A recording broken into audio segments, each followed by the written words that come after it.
Halloween time. Beautiful October decorations. A real special October day. But people forget that Halloween is actually the first of a 3-day series.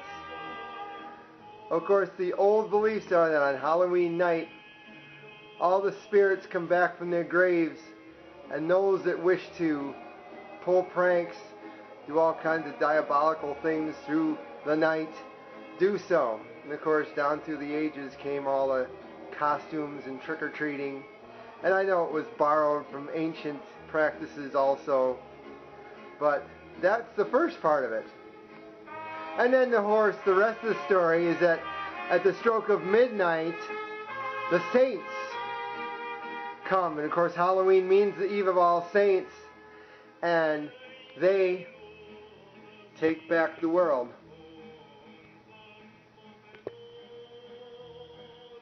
And the spirits go back to their graves for another year.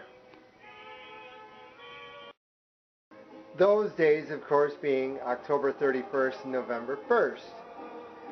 And then the third day that completes the series is November 2nd, known in English as All Souls Day, known in Spanish, especially in Mexico, as Dia De Los Muertos, the Day of the Dead, where all of the faithful departed are remembered. And many believe that for one day, not to do diabolical pranks and things like the spirits of the unrested that come out on Halloween, but they believe that on El Dia de los Muertos, for one day, spirits of family members and loved ones come back and they can dine with them, and they're honored for one time more before they have to go back. The centerpiece of Dia de Muertos is the Calavera. Of course, the skeleton. The Calavera itself is the skull, remembering that person, your loved one, your passed on. And of course, the skulls, the Calaveras, are very decorated. There's no real one way they have to be decorated. And today we're going to make a Calavera. This is a beautiful one by a friend of mine by the name of Marvy Lockhart. I've had this for quite a while. She made it and I bought it off her channel on eBay. And Marvy, I'm going to make a Calavera today honoring the awesome work you did some years ago. Hello again, everybody. It's Migueltio, the North Country Latino. And getting ready for those special days. There's a lot of fun things to do. Of course, the Halloween decorations are up everywhere.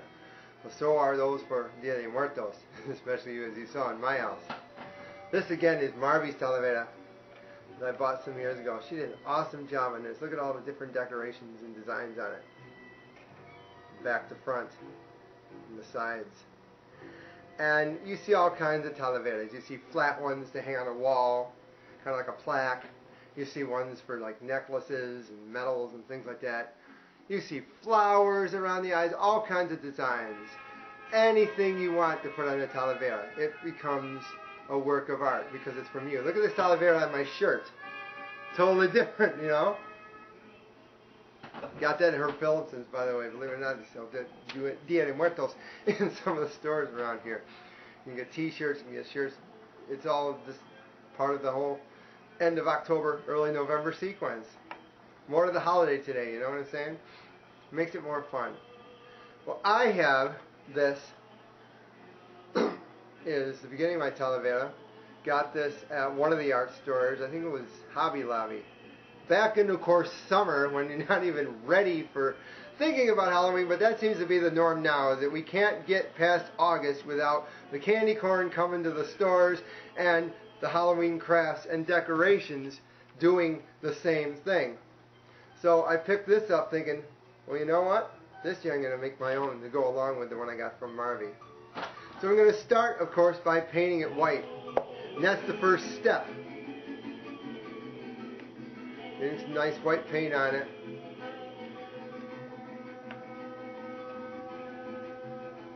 And then I'll have to dry before I decorate it. Let me get going here.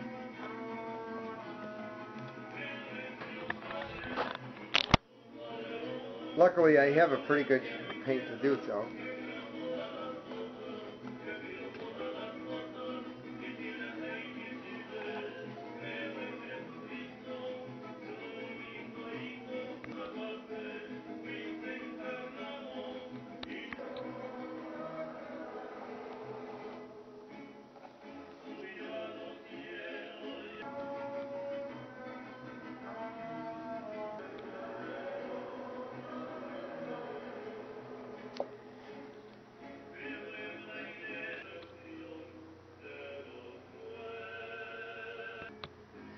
Now I'm just giving it some touch-ups here, because it's going to have to sit and dry, but I want to make sure that it's pretty well white, if you will. Just going over some spots that just seem like they need a little bit more.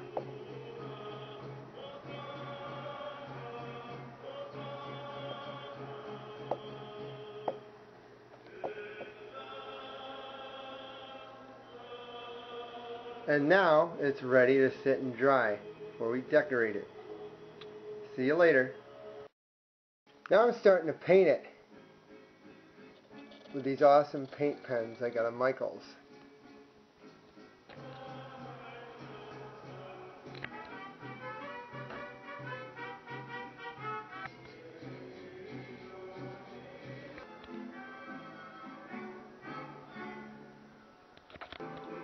There's the top of the head.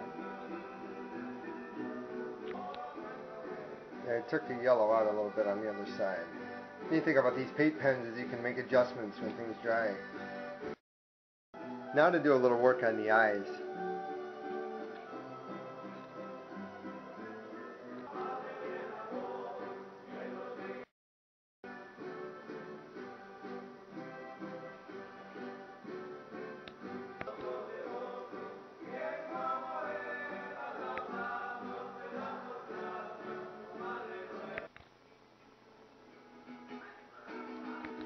Now for a little teeth action down here. Feel like a dentist doing the teeth, having to kind of fill in the gaps and everything, because they don't make these things a perfect surface. But you get the idea. I'm adding some, I guess you could say, dots, if you will, to the eyes. The beauty of a Calavera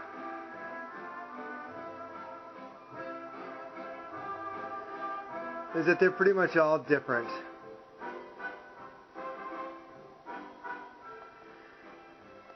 I've never seen any Calaveras that are the same. Kind of like jack-o'-lanterns. There we go with those. Taking it around the side here.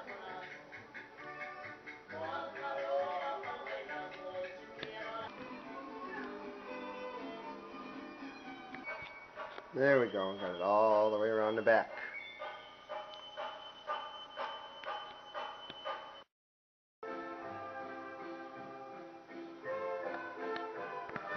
Kind of borrowed from Marvy's with a little spiral action off the jaw.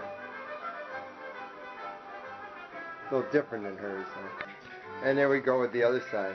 Neat thing about a Calavera is not everything has to be exactly the same. It doesn't have to be like total symmetry or something like that. Adding a couple swirls on this side. I'll probably do something different on the other side. Doing some blue stars on this side.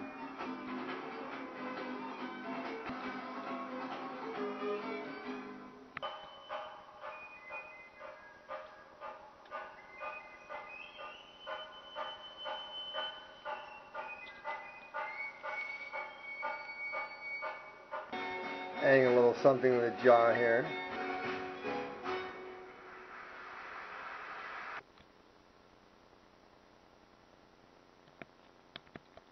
Adding a depiction of marigolds to the bottom. Since the marigold is an essential flower in Mexico at the time of the Dia De Los Muertos, and you see them a lot at the cemeteries. There's hordes of them on graves, decorating in one way or the other. Now yellow. Adding some profound arches to that green I took around the back. This Calavera is done. Well, thanks for inspiring me, Marvy Lockhart. Hope you have a great season down in Tejas. And here's a shout out once again to my fellow art teachers, my fellow teachers who are art teachers at South Louis, Miss Ho and Miss Pinella, for their awesome pumpkin painting they're doing with the kids these weeks. Those are a great project too. Who knows, maybe next year you guys should add in Calaveras, eh? Get a bunch of these and have kids come and paint Calaveras and pumpkins. I mean, they're all fun. It's great to have Halloween.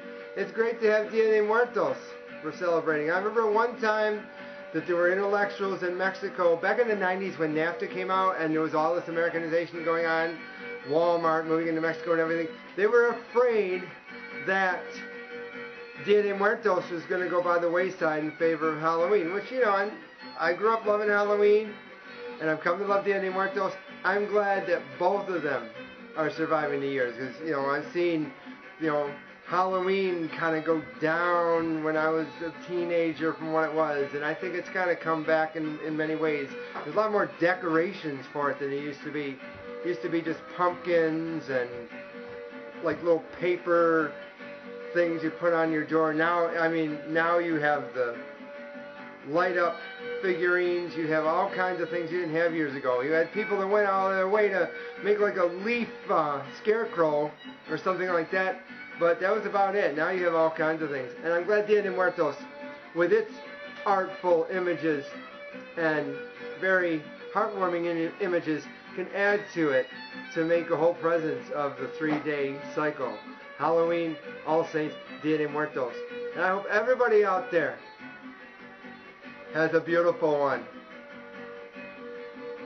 The Calavera. Feliz Dia De Muertos. Feliz Halloween. Feliz Dia de los Santos. This is Migueltio, the North Korea Latino, thanking you for enjoying us. There they are together in my Dia De display. Hasta luego.